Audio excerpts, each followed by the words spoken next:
I like Naja. I like he's calm in his demeanor. He's not like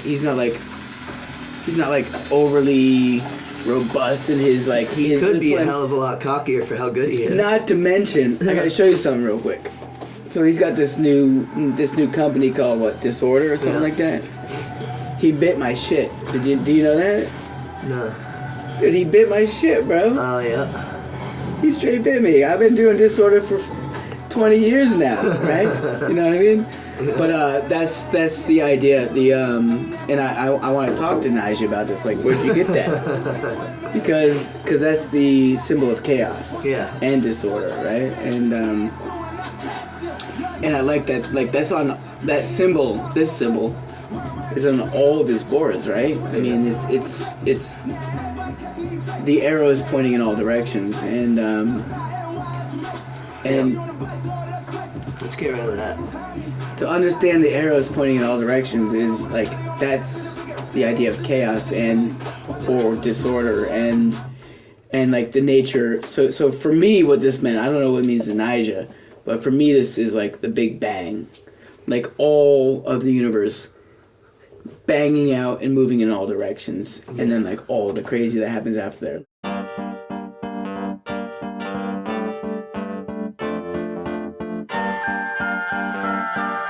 Good evening and welcome.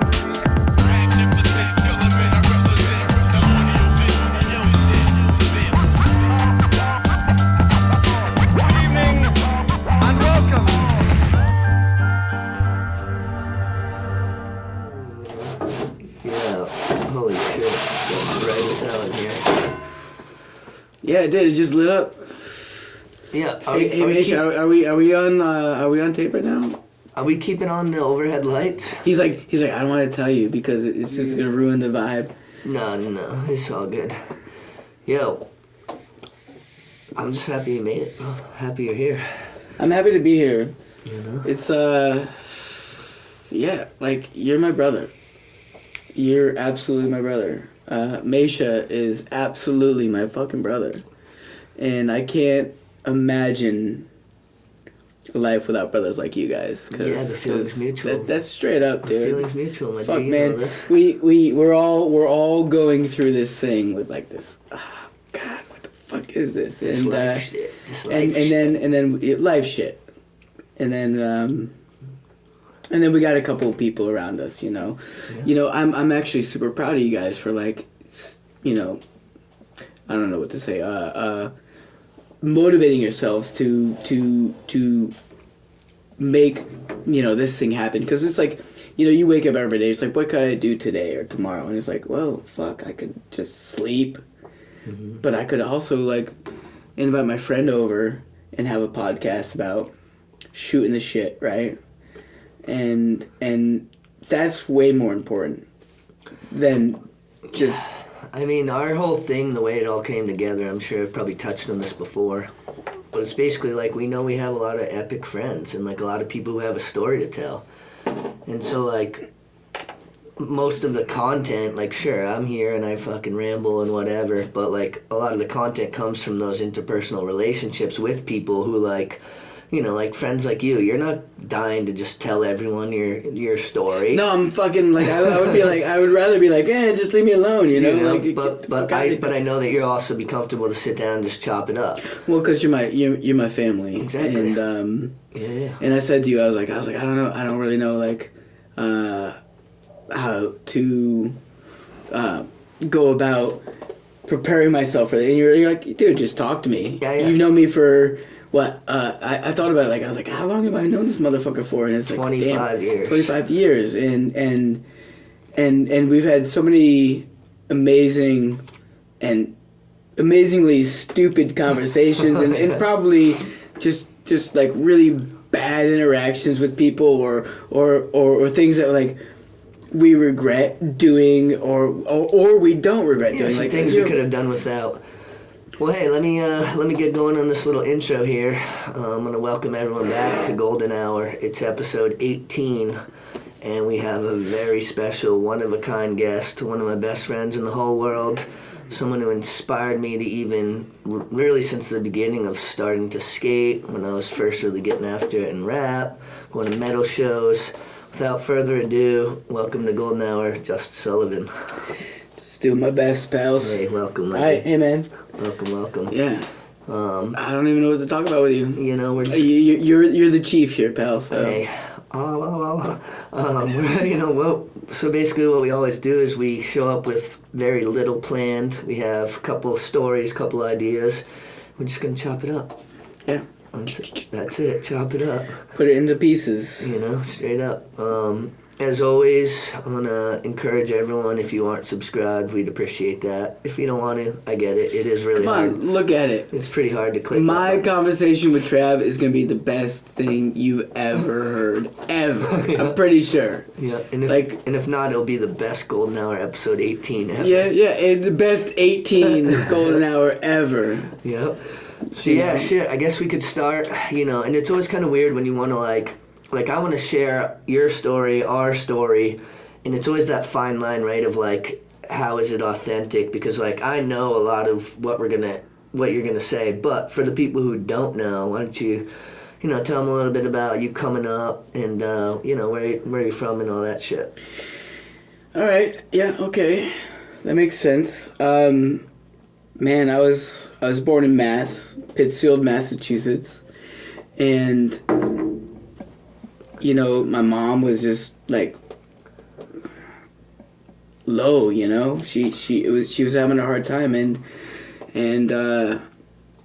you know, some of my family was from Vermont, and eventually we ended up over here in Burlington, and. Yeah, no. How old were you when you moved to Burlington? So I was thinking about that last night because I was thinking about like this conversation. I was like, I gotta tell him like how old I was when I moved to Vermont, because you know Vermonters like they don't like that you're not from Vermont, right? Yeah, but I'm straight from Vermont, dude. Like I think like it was like when I was like 8 or 9. Okay. Which is like, that's not very good. Well, I mean, here's the thing. Like I consider myself a Vermonter, even though like I didn't move here until I was, you know, almost high school, you know, but like it's what I know best, right? Like you're from what you know best. I'm straight Vermont. Yeah. You know, Vermont is the thing that I like, and I have a daughter now, and her being from Vermont is like a source of pride for me. Mm-hmm. Like I love Vermont. Like I moved to Oregon.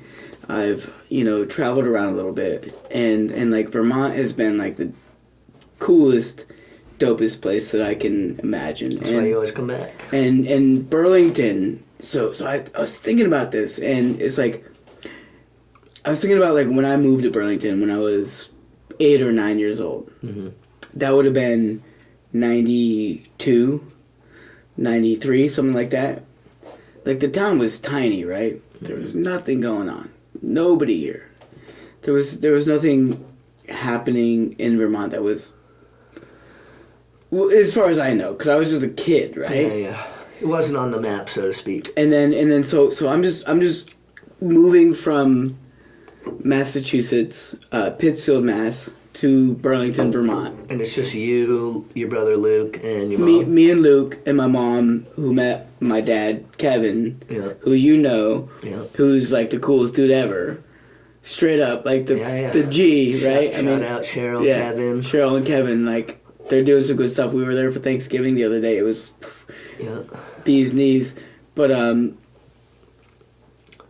But just moving from one place to another, I think Luke took it a lot harder than I did. Because he's a little older, probably had a little bit going on or whatever. He had some commitment to Massachusetts. Our cousin Nick, who you know as well, is the guy who got us into skateboarding. Nick, we would never have found skateboarding without Nick, right? Yeah. So let's go a little bit back on that. Right. So how old are you when you first pick up a skateboard? Yeah. Right. So. That's what's fucking crazy so Nick and Luke and me were super tight in Massachusetts, but when we left Mass and came to Vermont, Luke was really upset with that, and I was kind of like, whatever. I was a little bit like a year younger, and Nick was like living in Pittsfield. And I think we got some friends from Pittsfield. I think Yeah, Quaid and I think Quaid is from Pittsfield, right? And them are from right? out that way. So Shout out the boys. Yeah, shout out to Quaid from Pittsfield. I didn't know that until the other day. Somebody told me that. But Nick was like, "We're gonna, I'm gonna bring you guys some skateboards," and we were like, "Oh, all right, cool, whatever." It was like you could bring me a skateboard, or you could bring me a stuffed toy. It didn't really matter. I was that young, you know, but the skateboard like hit, and we started pushing. Like, now, what year is this? This has got to be 90, 93, 94, right? Yeah. So, damn. Yeah. I'm trying to just remember all this, but it's hard. And so it was. I remember very specifically. It was like Alien Workshop was the G shit back then, but they had the slick boards, right? Yeah. The slick boards. Yeah, because this is right after Memory Screen came out, or like right around that time. Alien Workshop Memory Screen had come out. I don't even know, dude. Is that a video? Damn. Yeah. So this is when we just decided we were gonna start skating. Yeah. And it was like it was dumb. It didn't even make any sense. We were pushing like this, like you didn't really know how to even stand on the board. Like Mongo too, or what? Well, I remember a couple of people pushed Mongo. Yeah. Like I think Kyle pushed Mongo for a minute, dude. I can't remember that, but I think Kyle Burrows pushed Mongo for a minute. Oh shit.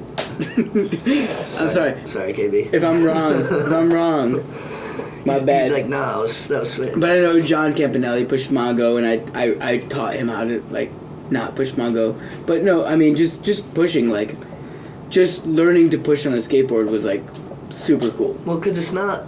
You don't get a lot of instant gratification out of it. I mean, I guess you do at first when you're a kid and you're like feeling free, you're riding right, but it takes a long time for a lot of people. I guess not these days, but for me, it took a long time to see any progress. I would say Chris Joslin didn't struggle all that much. But you see Jamie Foy, he's got that video of him like flipping over the thing and like hitting the curb. Have you seen that? No, I'm not sure. Jamie Foy, when he was a little guy, learning to skate, he flips. He like hits a curb and flips and like breaks his fucking back. Some crazy shit. But yeah. So the idea of like becoming into skateboarding, right? Like making it a thing that is like your everyday routine, like a lifestyle, like something that you really, really, really care about. It was like my cousin Nick. He was like, dude, we're into this. Because he had already been into it for a minute. For a minute. Like, for a short minute, though. Yeah. And Nick was really, really talented. And, he fucking broke his ankle twice. Like, early on. And then he was done with it, right? But the beauty of it was he had imparted into me and Scope, like, this desire to skate, right? And we would travel back and forth from Mass to Vermont, and we would skate. And then Nick was like kind of done because he fucked his ankle up. It's like when he was like young, it's like, dude, that's so hard, right? When you fuck your ankle up at a young age, damn. But he put it into us, so like skateboarding is cool. He pioneered it for you. He did, no doubt, for sure. So we'll skip forward a little bit here. So my first memories of you, and I'm sure you probably know what I'm about to say, but so it's probably like summer of like '97, I want to say, and I was pretty new on the scene up here. And I started hanging out in City Hall Park a little bit, and I had my board, and like I was a bit of a poser, as most people are when they first start. Yeah, but I wasn't at the time. No, but I was. no, that's what I'm saying. And so you weren't around. You were like visiting. Yeah, you were like visiting family in Mass. I was visiting family in Mass. I was visiting Nick. And everyone who we were actually filming for the BCS. The Burlington Skate Crew or whatever. The BCS shit, which nobody knows about. The BCS shit. I don't know if Luke even has it anymore. Yep. So anyway, long story, not that short.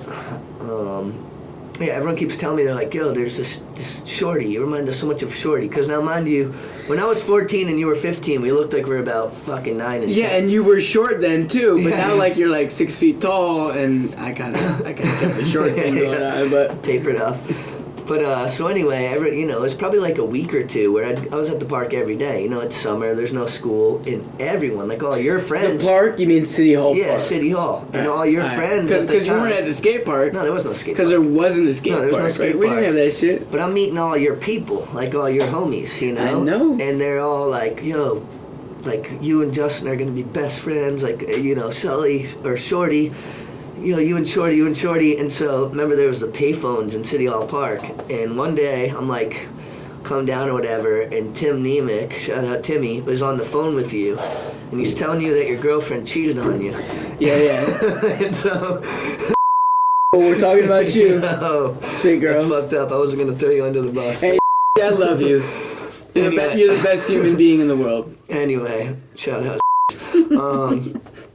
So anyway, it's just honesty, man. You gotta be honest. Hey, here we go. So anyway. Oh, you just had Clint on the other day too. Shit, that don't make any sense. Hey, here we go.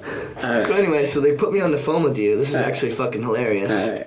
But you gotta remember, this is 1997. Yeah, they put me on the payphone with you at the top of City Hall Park. On the payphone with me. Yeah, you're in Mass, and I was mad, wasn't I? No, you weren't mad at me. You were just like, I was like, "What's up, man?" Actually, you were bummed, and you were like, "Nothing, man. These guys are just telling me my girlfriend just cheated on me." I was like, "Oh shit, which one is she or whatever?" And I don't think I really knew her yet, but I instantly didn't like her. Once again, sorry.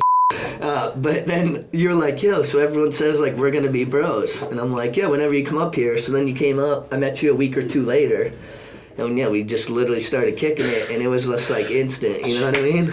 I was saying. But here's the funny thing. So I can tell you an even funnier story about that. Mm-hmm. So the reality of it, because do you know who she cheated on me with? Oh man. Mike fucking Jones. Oh man, Mikey Jones. And that was the thing that I was not the rapper, by the way, the OG skater. Yeah. The guy who would do the hospital grinds across. Yeah. So Mike Jones is my boy, and so this is a good segue into my introduction to Burlington skateboarding. So Timmy called me, all that yada yada yada, but the funny part was I didn't know who it was with, and it ended up being. So I don't even know if you remember. It's so crazy. Before the hotel was like the hotel on Battery Street, it was like the Radisson. The Radisson. Yeah. And that phone call, I remember I was at my aunt's house and I was talking to Tim, and Tim's like, yeah, she's fucking this other guy, Mike Jones, and I saw her in the pool of the Radisson with this guy, right? And I was like, oh, that's nuts. I was like, what am I gonna do? But then she goes, it's Mike Jones, and I was like, damn it.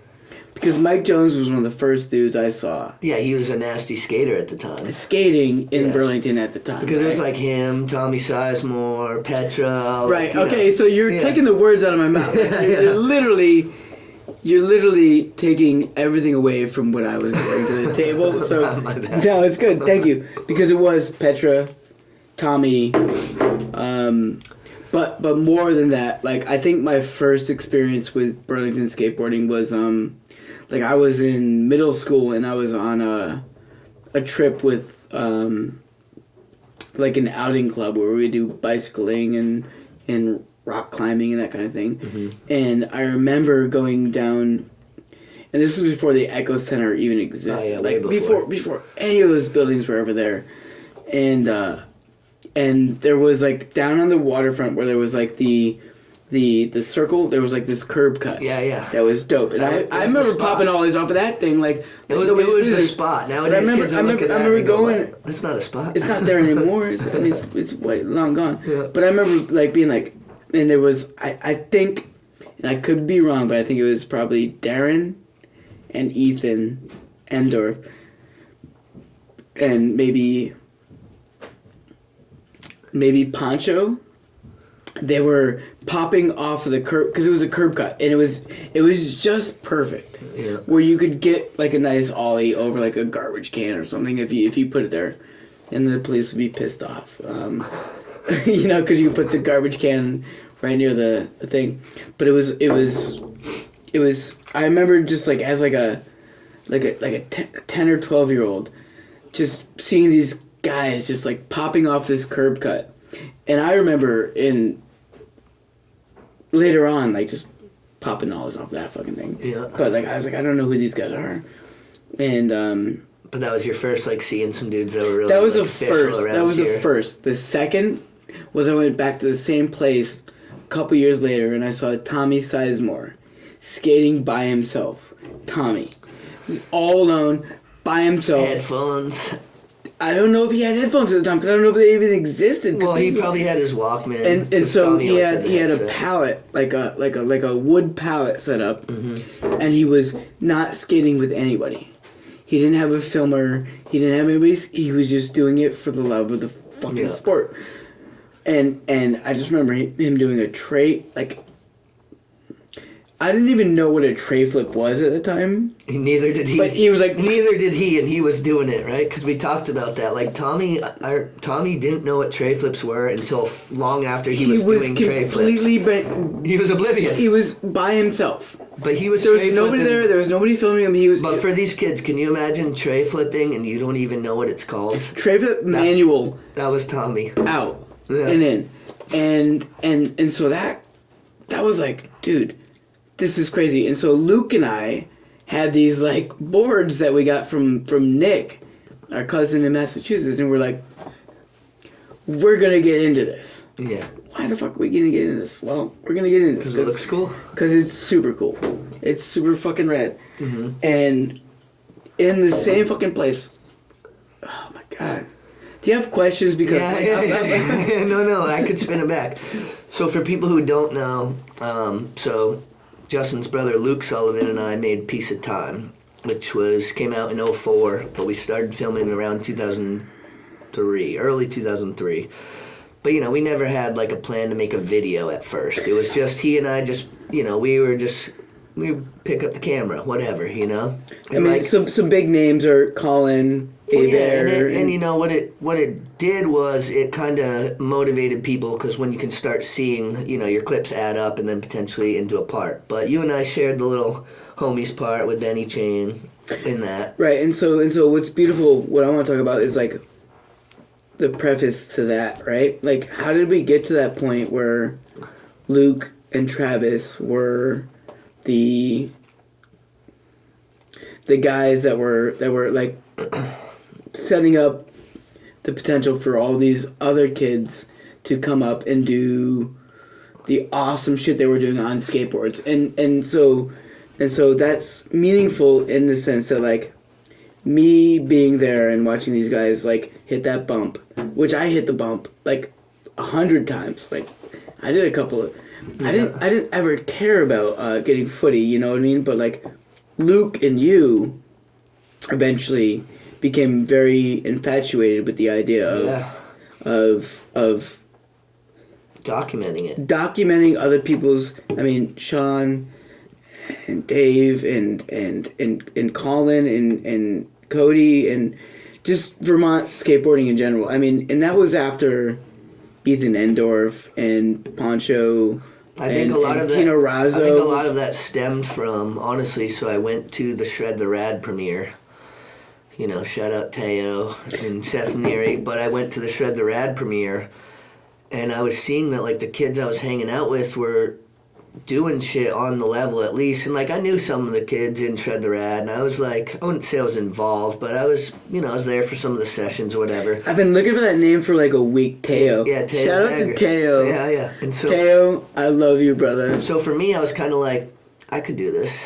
I could make this shit, or whatever. Not to take anything away from them, but like that's when it seemed very obtainable. Because prior to that, I watched Mark Gonzalez in the Blind video, like had seen kids, and it was like, when you don't know the people doing it, it almost seems like it's like this otherworldly thing. Whereas when you're I'm with Justin Sullivan. He's kick flipping up City Hall Fountain, frontside pressure flipping off, and then I'm watching these videos of kids that are in the videos that I see them every day.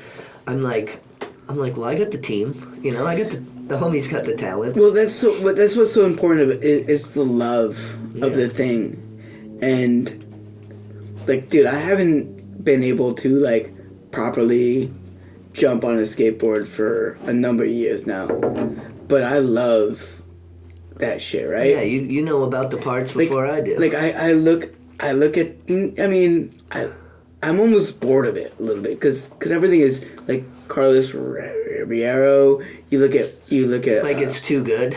It's just too good. Like now you were just showing me Nija. It's like damn, dude. Like, man.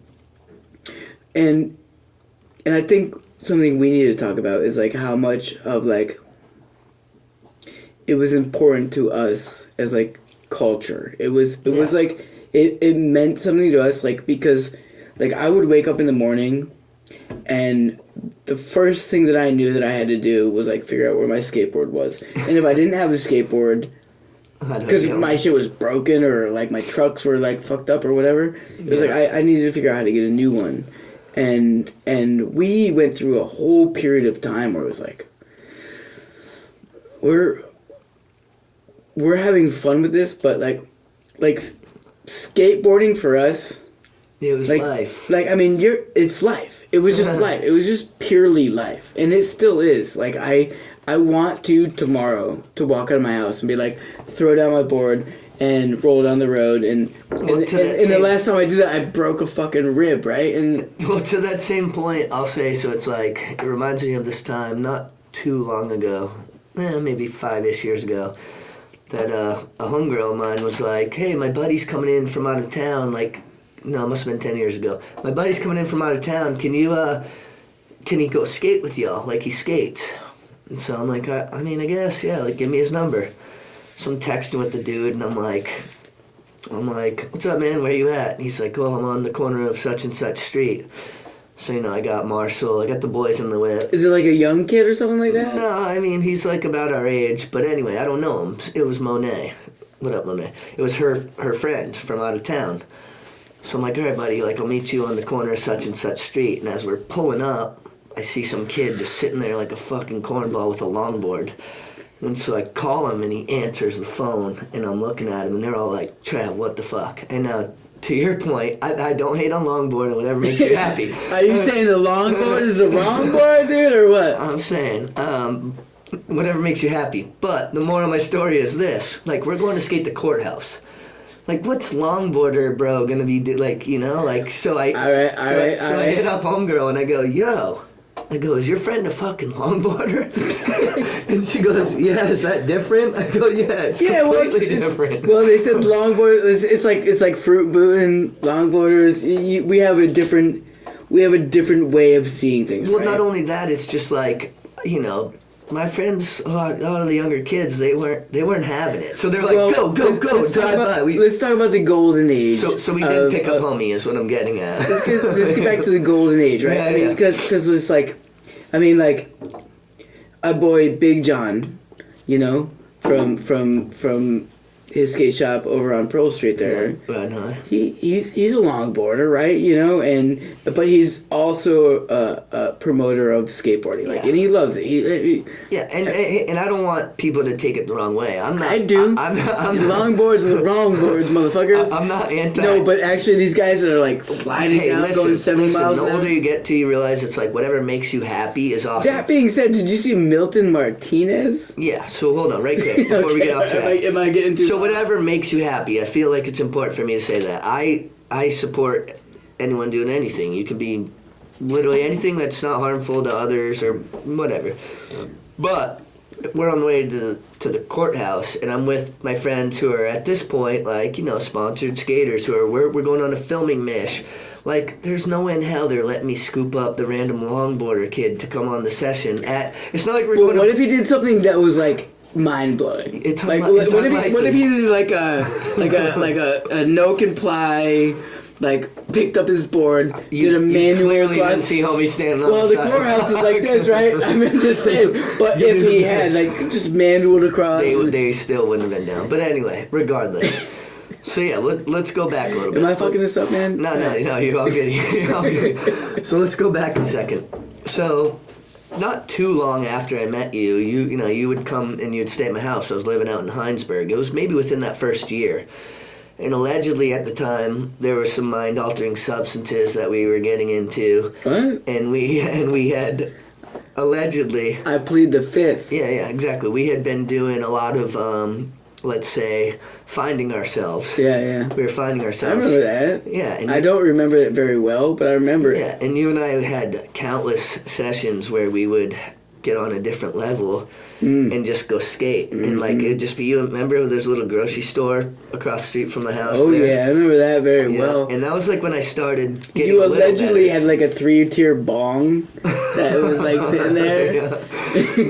Well, I think you might have been with me the day that I ordered all the bombs. I remember this. I remember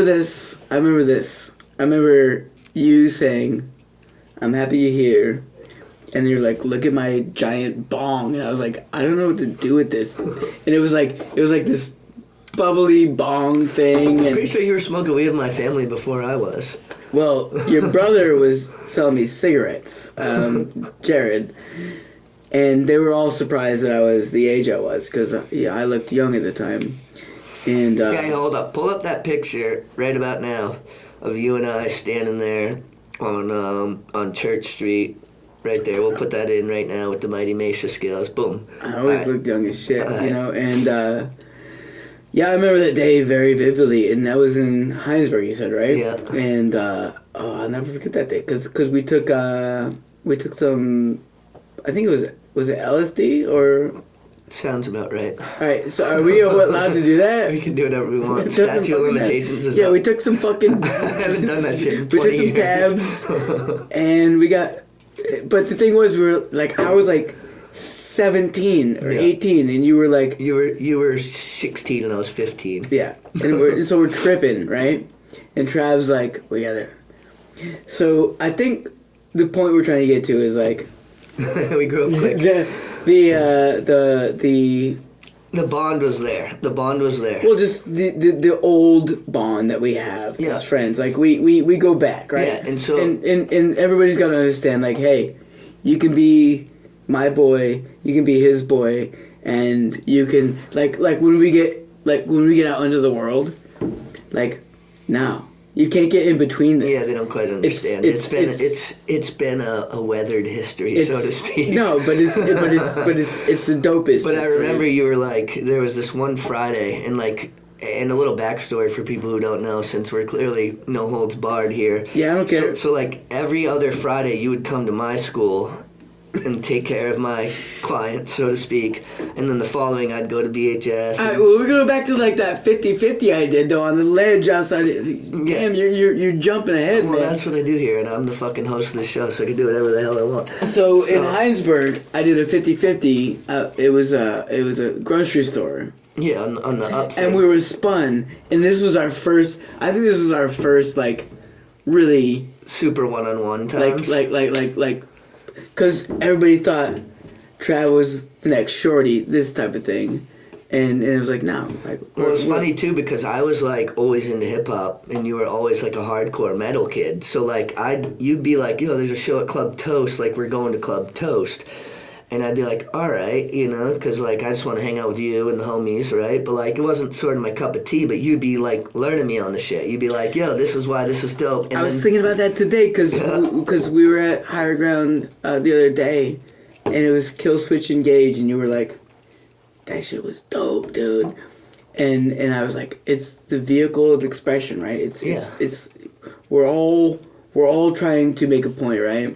And the vehicle of expression is super important. And but you always understood why I did or didn't appreciate it, and you also weren't like a hater on rap because your brother, who obviously was like a huge influence in my coming up, you know, my partner in rhyme, so to speak. I would say that you guys had a pretty fucking awesome run, right? Yeah, our dynamic was dope. Like the whole Source Unknown, the whole like with Keith, DJ Shape, Jason Allen, like that whole thing Justin Jelanis, Plant was instrumental in all of it.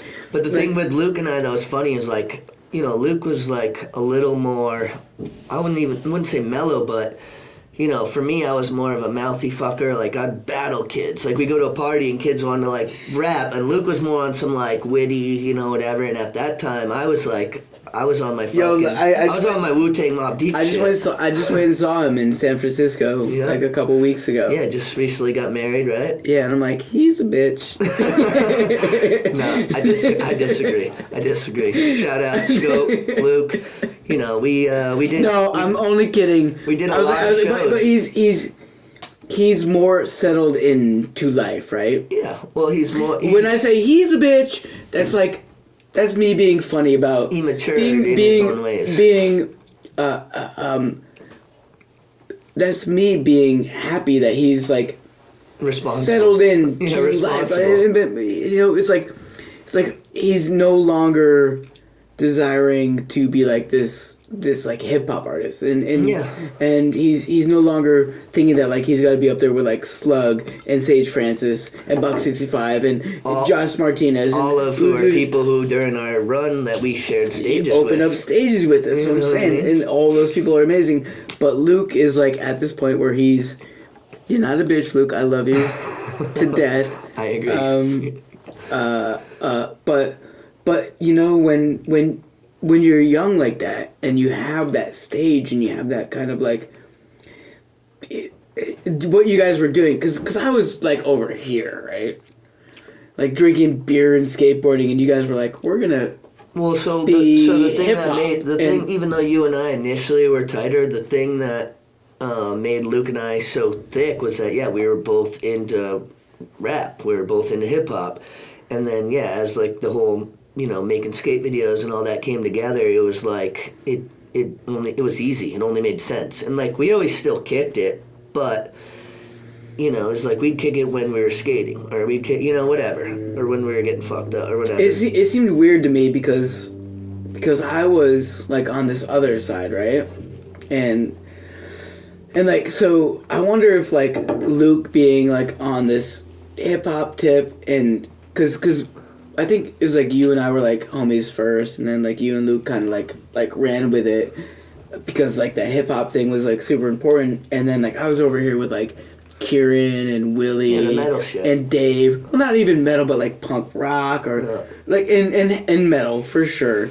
But it was like I remember Scott Furkay was like, Justin, like you should get some footage with me because like you're good, right? Mm-hmm. And I was just like, Yeah, you never really cared about being validated. I wasn't really concerned with like getting the footage, you know, on the skateboard. But it was easy for you. Like, no, I wouldn't say it was easy because you'd eat a lot of shit, but like you'd always get clips when you went to film. When Scott was filming me, he's probably still got them somewhere, but like we got some cool stuff. But it was the idea of being in front of the audience immediately for me was like something that I didn't want to do. Yeah, put you off. Yeah. I was like, it's like some Tom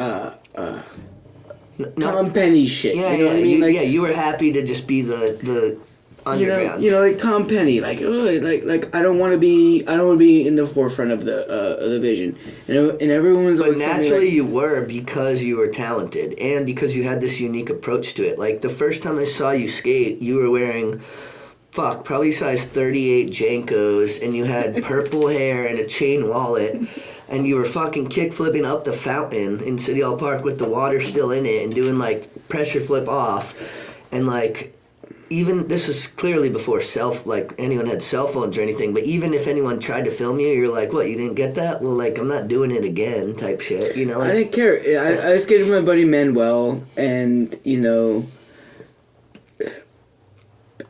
I think I lost track of things in some place where it was like, it's like what am I doing? And skateboarding was like, It was everything. I mean, it was legit. Like the. But it was internalized. It wasn't. It was for me. Yeah, you It didn't. was for you me. didn't give a shit about what if other people validated you. No way. But Like, that's what I loved about it, because that's thug.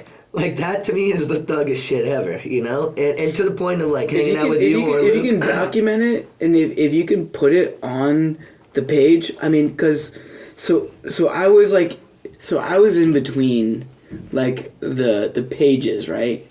Like, there was, like, Rabine, Parker, A-Dog, like, that era. Seth Neary, where they were doing things, Teo, Shaun Carpenter, John, those guys, you know what I mean? Where it was like, this was like super important. And they all wanted to document what they were doing. And I was like, this is just my life, dude. Like, Yeah, but like, you were really into chicks at the time, too. So, like, you were, like, not to say you aren't, but you were, like, you know, you were hustling around trying to get laid quite a Fine. bit as well. Whatever. You know, I'm just It saying. don't matter. I'm just saying, if it was about, like, go get footage or go get fucking pussy, you didn't give a shit about a clip. Let's just be honest. I can fuck with that. It's my son's middle name. I did. So part of the problem was I didn't really give a fuck about getting the clip because I was like overly concerned with like trying to figure out my mind and taking LSD and selling LSD or whatever or like going to that crazy place. And then I had a real bad problem where I broke my wrist, right? Yeah, numerous times, Like, right? fucked my wrist up, right? Yeah. And that was not okay. Now, what happened with the doctors with all that? Didn't they botch your surgery or something? Yeah. Yeah. Yeah. And so it got worse. So I had what they call a bone graft surgery, where they take a bone out of my hip and put it into my arm, right? And they're like, so this is called a fusion, and so I'm like 18 years old. I'm like a aggressive skateboarder on drugs, like whatever, and it's just this arm right here. Well, I was going to say, neither one of your wrists are very good, right? But This that's the one, one where you had the actual graft, yeah. right. I mean, This you is can see the the bone scarring, yeah. It's a nightmare, and so. You had to learn to jerk off with your other hand. Well, the problem was this: they put the bone in my wrist with 7 pins, and they said, "Take it easy." And what I didn't do was take it easy. Yeah. I just went out and skated like the next day with like with pins, like 2-inch pins sticking out of my arm. Yeah. I just skated with them in my arm. Naturally fell again. And fell again, and so it didn't heal. And then that turned into a nightmare, right? Mm-hmm. And then that kind of like got okay, but not really okay, and it's still not okay. Then I got back into skating, right? Because I was like, fuck it, it's like. Because you were healing seeing up. that we were about it too, and you're like, not that you needed to like insert yourself, Well, but you were like, you were living on Grant Street with Greg Fox and Luke and Burroughs, and I was like, I gotta fucking be part of this, like, cause that's when you and Benny went out on a lot of late night drinking sessions. Exactly. You guys would go out. I'd be like, "You want to film?" You'd be like, "Nah." And then the next day, I'd see you. You had clips, and they let all me ask, looked let, like me, let me ask you, how many people hung out with Benny Chain at that point? Me and Benny Chain. Yeah. We fucking killed it, dude. There used to be a rap about Benny Chain. Remember or maybe it was a rap that he made. It was like, fuck, I can't remember how it goes. That Benny Chain made? It was like this saying that Pete Chili and I used to always have. It was like... Pete Chill? Yeah. Referring to Benny Chain. I don't know. Maybe I'll come up with it. Listen. It was so Listen. good. Ben Chain's an animal. Shout out Benny Chain. Shout out to Benny Chain. You know what he's doing now? Killing chickens. Dude, he's a millionaire. Yeah, I don't doubt it. He's got his fucking shit together. He's building houses. Like... He landed on his feet. Oh, I never doubted that. Dude, guy's killing it. Yeah, we're all going to be millionaires if some of you fucks would subscribe. So I met Benny Chain in the darkness, right? whatever you want to call the darkness. But right? somehow you were still able to skate at a pretty high level even when you were, like, drinking. You know what I mean? Like, and what I mean by that is, I don't mean, like, during a time in life you were drinking. I mean, like, you would drink, like, a fucking bottle and then still go out and get clips. Yeah, you ever play pool, you know, like billiards, and like, and I've then heard it's of like, that. and like you get into like the zone, you know what I mean? Yeah. It's the same thing, like I've heard of it. like you get into the zone, and Benny Chain and I got in that zone, but we also were Now, you were just filming each other at the time. like with like rented equipment, you yeah, know what or I mean? like someone's grandma's camera that was like, yeah. just rented equipment, Yeah. and but we also were wanting to fight and hurt other people, Yeah, or yeah. something like that. Like it was. Well, you it guys was would dumb. you would get hammered, go out skating, and naturally living in a college town with a bunch of jocks, people would then test, and you guys weren't the ones to back down. Sure. Right, exactly. But we also did dumb shit. Like there was a plant, like a planter out front of Rira in Burlington. And it was like a 4-foot plant. And Ben said to me, because we were living together, we're like roommates, he's like, I want that plant. And I was like, cool, dude. I'll never forget this. So it's like a 4-foot like plant. And I said, all right, dude. I grabbed it, I shot it to him, and he grabbed it, and he went like pushing as hard as a person can push up the street, right? Up Church Street, which is a bricked street. With this plant that he's trying to steal. And he throws it at me. And I catch it, and I go... It was You this... guys got into some things. It was the stupidest Yeah. moment of my life, but we got the plant up to our house, and he goes, and so the guy, so the bouncer from Breeraz chased us, because this was up on Johnson Street, Yeah. from Yeah, you're talking like 10 church. blocks. Yeah. He chased us the whole fucking way, and Benny and I were throwing the plant back and forth. Anyway, we got the plant back, and Ben was like, cool, and we're sitting in the house like this. Looking out the window, trying to figure out if you're gonna get busted. Like, if this guy's gonna fucking, just gonna like wreck us, and then the guy left, and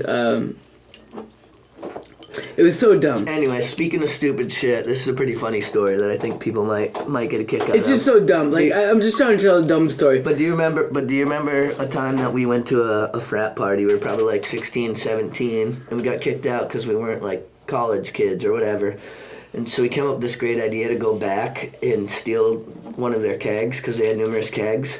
Was this the one where you jumped off the porch? Well, I didn't jump off the porch, so I'll give for the people at home. By the way, by no means am I encouraging anyone to do this stupid shit. Especially, I am. Especially if you're 16, Go 17. have fun. I have a daughter. Go have fun. You know, so basically, in a nutshell, we decide this brilliant idea, like, fuck those college kids, we're going to go steal one of their kegs. So we go in, we succeed in stealing the keg, but we're getting kicked out. And so we get kicked out. Well, we start driving. I think we're in Kennan's van, and we realize we don't have a tap. So we're like, oh, we're going to go back. So we put on all this preppy gear, and we went back to the party to try to steal the tap.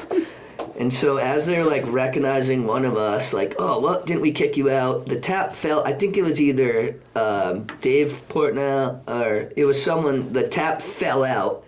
And next thing I remember, it could have been Kieran, it could have been Ben. Someone just punched the biggest frat kid ever and then dove off the porch into the bushes. That's what I'm saying, and dude. Yeah, and next thing I know, it's just like, poof, we just got the shit kicked out of us. We just got our asses beat. And we all, like, get back together and we're at the van and we're all like, oh, what a dumb idea.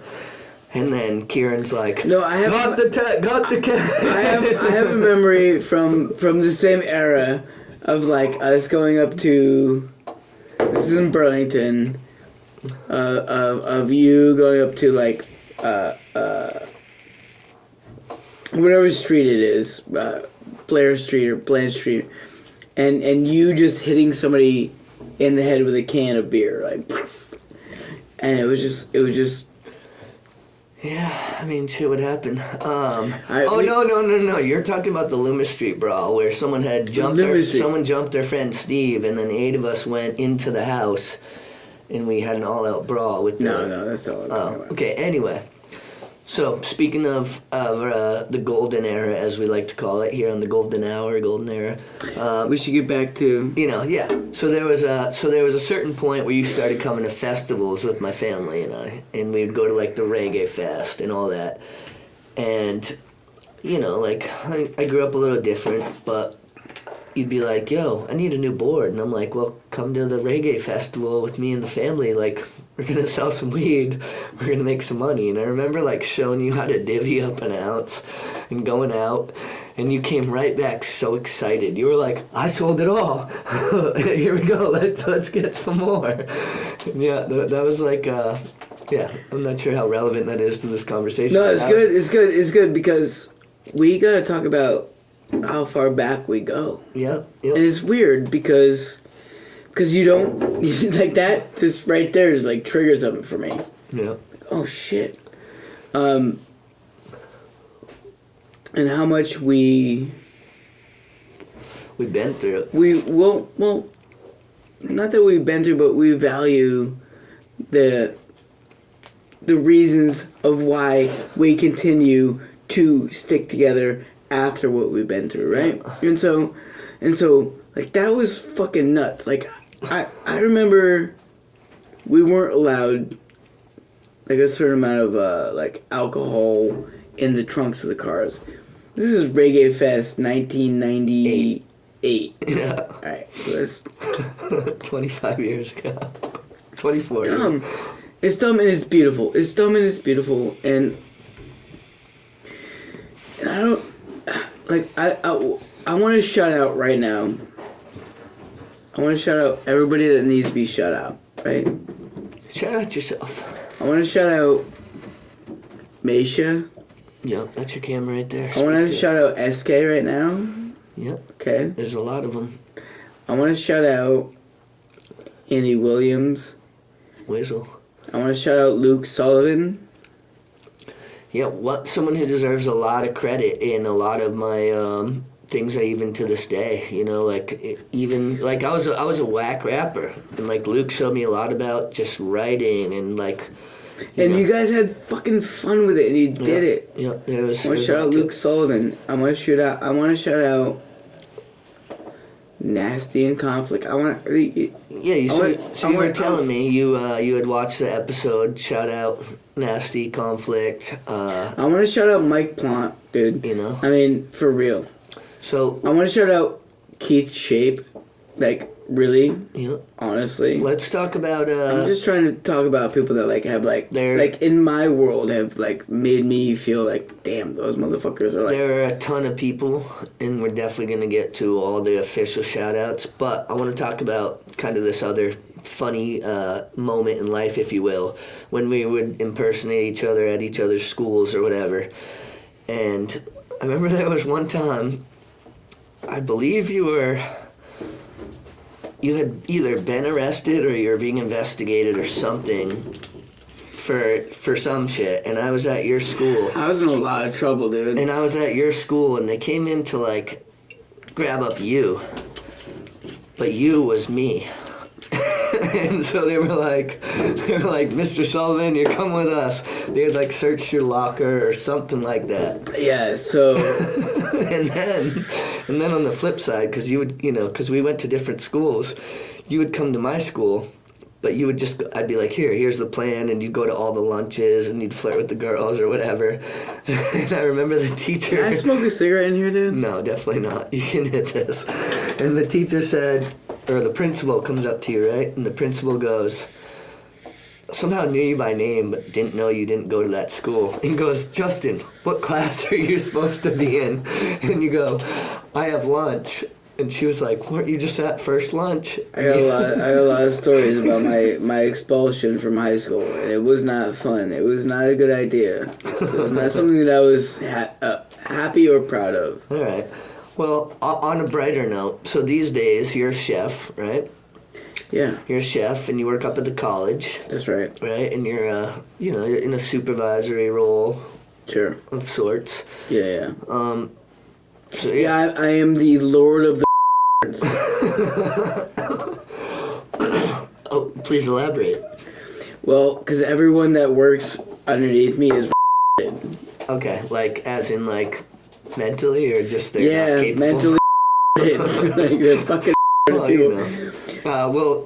So UVM's an equal opportunity employer. Sure, fucking employ anybody. Oh my god, I can even tell you, dude. It's fucking nuts, man.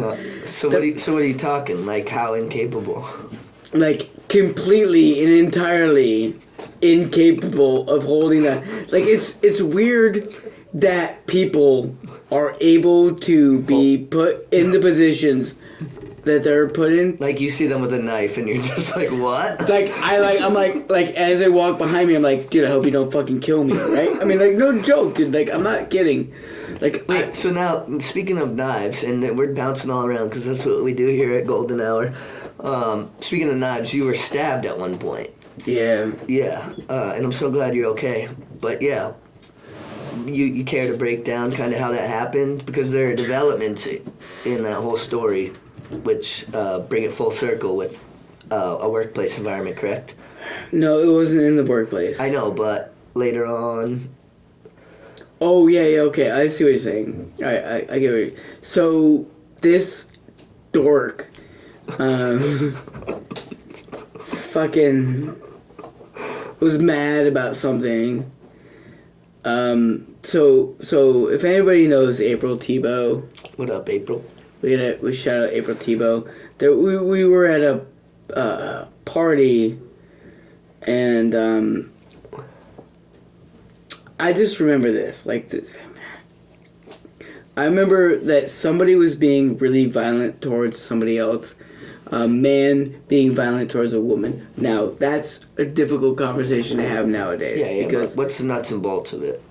So he was hurting her.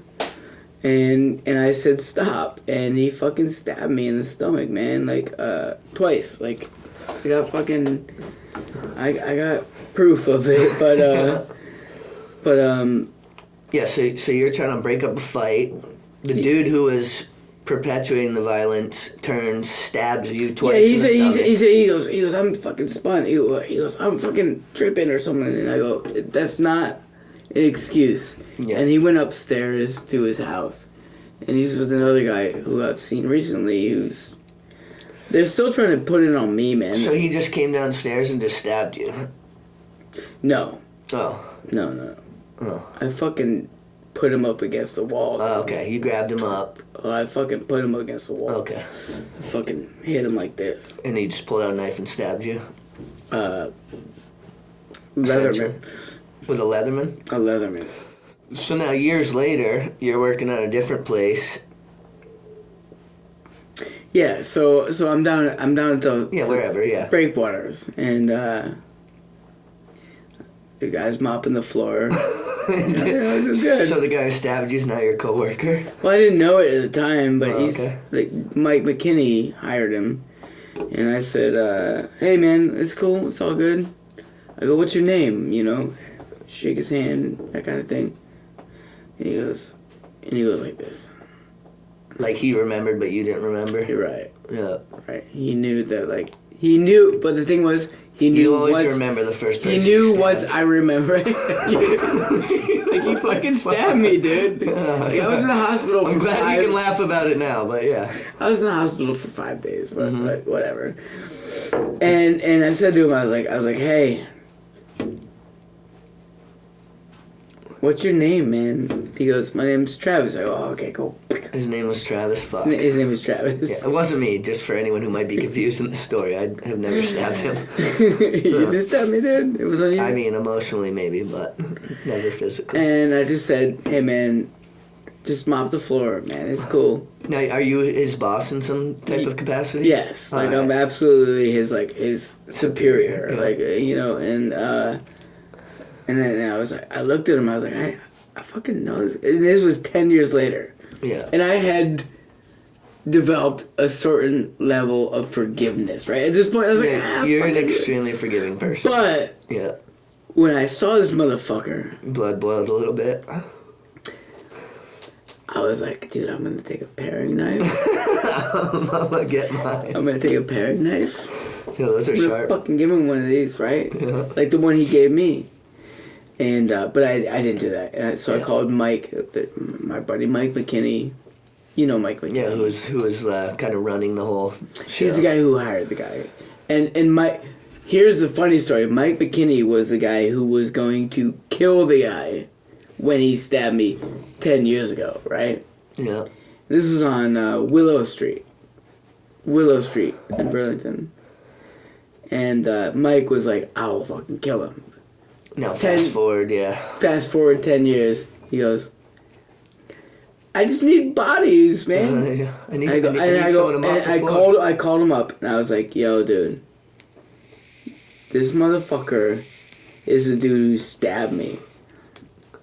Like, stabbed me that I forgave or Well, so you've always been a pretty scrappy motherfucker, and you get stabbed. You can't be scrappy when you get stabbed. Well, no, dude. but transcending the time when you had stabbed, it's like, to go back a little bit, you know, when you'd be like, hey, come to this metal show. And I think the caveat to that, if that makes sense, would be that, like, bro, you like to go in the pit, right? So you were always, like, in the mosh pit. Now, mind you weighed 120 pounds soaking wet.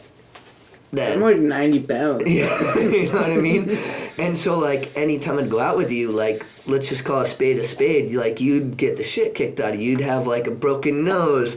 You'd come out all bloody, and you'd be like, this show fucking rocks. So what are you saying? Well, what I'm saying is that's why I started hanging out with your brother a little more. Because I was like, when I'm hanging out with Luke, I can fucking go write raps and, like, chill, smoke some weed or something. And when I'm hanging out with you, it's like, you know, other things. Like I'm trying to pick a fight with, like, a dude, you know? Well, it's not even that you were always picking fights. It was just like you loved the chaos. Like, back to our initial thing. Like, I remember this. Into the chaos. I'll tell you a story. So Benny Chain and I. Yeah, you can't smoke when you're talking. One or the other, bud. Benny Chain and I. So this was after a Sage Francis show that you and Luke were like opening up for. Me and Evan and like a bunch of people. Booze fighters. We got the booze fighters.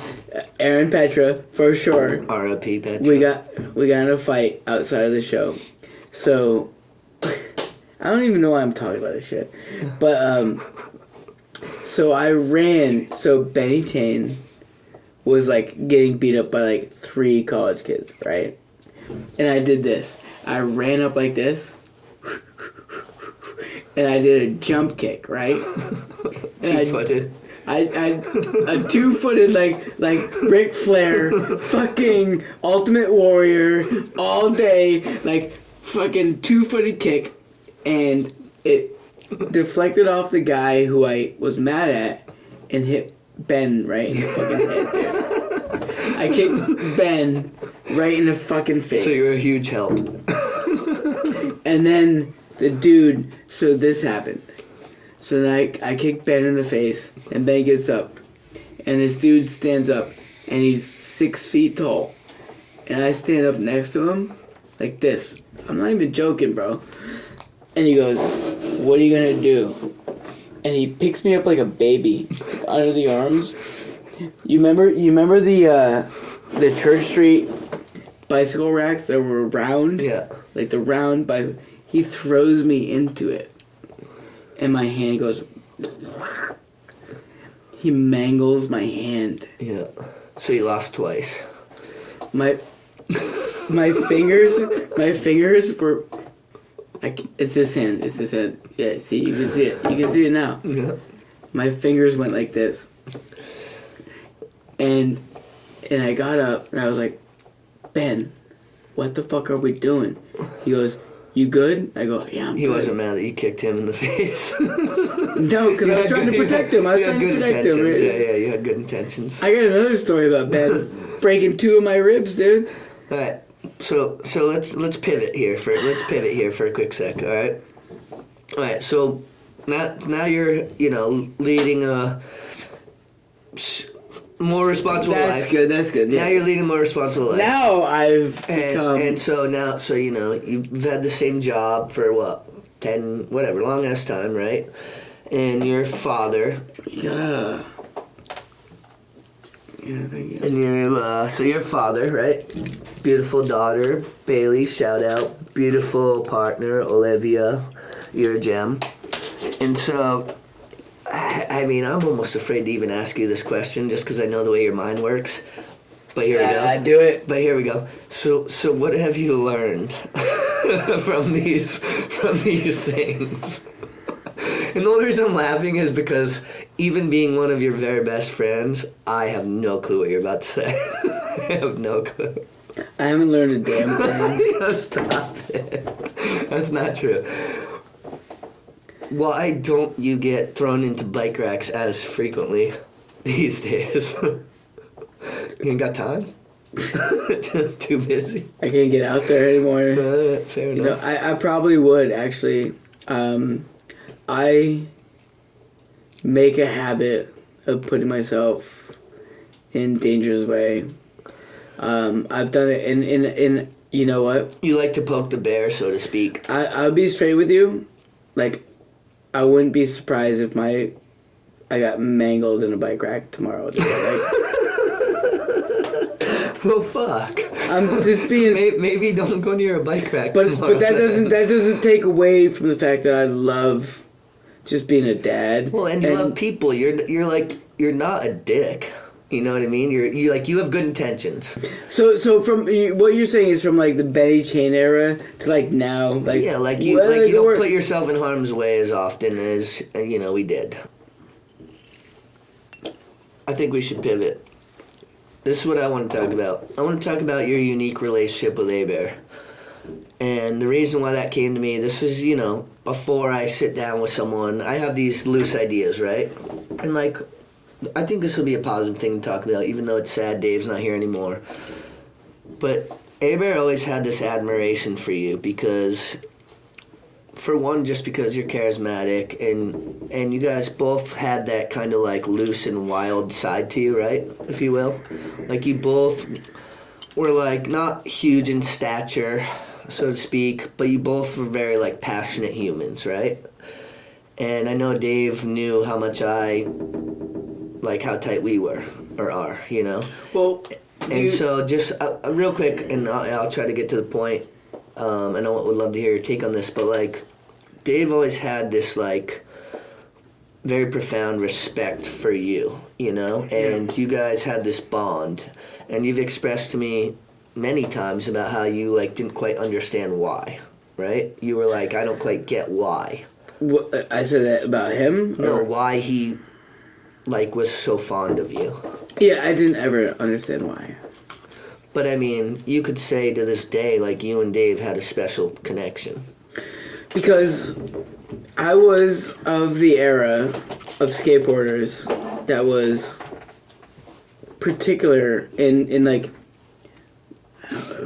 Burlington skateboarders, Burlington, and no, there was something that was special about Dave's affinity to me, right? And I remember so specifically, he was like, dude, like you were like the dude, and I was like, I'm not the dude at all. He's like, but like you showed me this thing and this and that, and so he came just after the era of like what we were talking about earlier, where it was like, and so there was a need for people to look towards other people for inspiration. In a way that you looked up to, like, whatever, a Tommy or whoever. Exactly. Yeah. Tommy, Mike Jones. Even more so, like, I remember. So there's this beautiful picture of the last time you, Dave, and I all hung out. We were at J. Rich's. And there's this beautiful picture. And I think we're going to track it down. We'll put it in right about here. But I think it's one of those photos, those pictures that you can, like, they just absolutely capture, You know, it sounds corny to say, but you know what I mean? Like, it literally just captured the affection, not even just the moment. It captured, like, the relationship. Do you remember him telling me how much he fucking loved me Yeah. and loved you? Yeah. It was just like, damn. And, you know, you were on the list of people Abear would call, because, like... He called me, dude. Like, the people watching right now, if you were on the list, you know. It's like you would get frequent calls from Dave, because that's what Dave did. He loved to just call people. You know, it didn't matter what hour, what time. You know, but anyway. And I'm trying to do that myself. I'm trying to call you guys. Just reach out. Yeah, absolutely. It's important. Yeah. It's important to reach out to your family and your friends or the people Yeah. that you know about. Yeah, true. Just say like, hey, I'm struggling. Yeah. I'm having a hard time. What can I do for you? How can I help? You know, and everything in between. And I told Dave, I was like, dude, I will fucking kill it for you, man. Like, I told him I told him I'd put him in my house, dude. Yeah. I was like, you can come live with me, man. Well, I think where a lot of that bond kind of like was created, not even to like make it about me, was the fact that he saw how much I appreciated you in our past, and being that Dave was like a little brother to me, he knew. But then you guys were both on that, like, I don't think spastic is the word, but you guys were both very like, I don't even know how to say it, like high energy. You guys are just people who had a lot of heart. Okay? My wife says I'm on the spectrum. Well, perhaps. My wife tells me I'm on the spectrum. I know, but who's not on the spectrum? Right. What part of the spectrum am I on? I mean, right? Isn't everybody on the Pretty spectrum? big, right? That's what I said. Well, am I at least in the middle of it? You know? That's what I said. I was like, what the fuck does the spectrum exist? Yeah. I mean, I'm pretty sure we're all on the spectrum, but anyway, I think that's a nice way of... Well, anyway. All right, so let's keep moving right here for a minute. So just in terms of like now, as you know, you're 40, right? As a adult, you know, someone who's spent a lot of their life involved, whatever, in one capacity or another, skateboarding has shaped a huge part of your life, right? And so like now we'll like message each other or send you a part or whatever. What do you think about how just fucking nuts this level is of where these kids are at? Now juxtapose that with us coming up, you know, where it was like it was pretty understanding and like obtainable, so to speak, back then. Even the most pro dudes ever, it wasn't something you couldn't fathom, you know? Well, I don't know. Like, I think Jamie Thomas is fucking outstanding. Like, I mean, I think you see some of the pros, like Heath Kirchart, dude, and like you go, dude, that dude was committed. Like, and then you see what Heath Kirchart's doing now, right? And then you see Jamie Thomas, what he's doing now, like To even still be... like 48 tricks at 48 years. Yeah. Like, it's like, but like his tricks are super dope, right? And I don't know, cause like I'm like, fuck, I can't even like get out of bed in the morning, dude. Like, it's. Well, you might be selling yourself a little short, because even though you don't skate that much these days, and your body's hit. Like when I went to your house not that long ago, you're still like nollie flipping proper. You could still do a nollie back heel. Like I'm gonna do a nollie flip, dude. Yeah, you could. I'll do that for you. You could still do I that. might even do a nollie flip with a 180 or something like that. Yeah.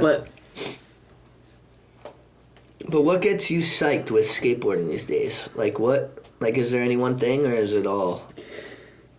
What gets me excited is that it's, like, I don't think Steve Barra, and I don't think Eric Costin, and I don't think, like, I think they got, like, their thing that they're doing, but, like,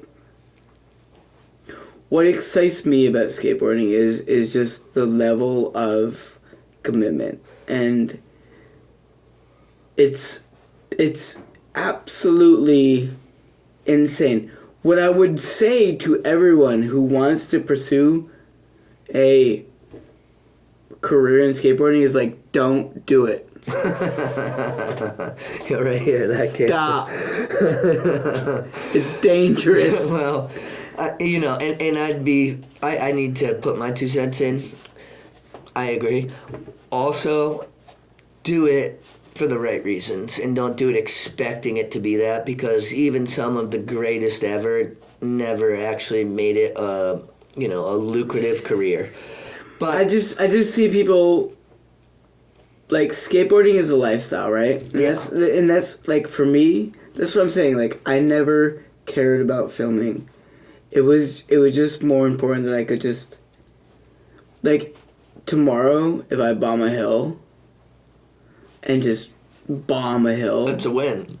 That's a win. And I gotta say this. But like if you think, because Nigel Houston or Chris Joslin or Milton Martinez or like that's like that's like, those are the gods. That's those are the gods. You can't fucking like get there, but I think you have to be careful, because if you think, like, because it's dangerous, right? I mean, I feel like I have to say this though, for some people out there who might not know, like, when I was first getting into it and like really getting into it, you were someone who like pushed me without you even knowing you were pushing me. You know what I mean? Like, I wanted to, like, you were always better than me. You had the style, you had all that. So like, they always told me I had style. But you'll never admit this, but like, you are responsible for a big part of even why this show exists, why the videos are made,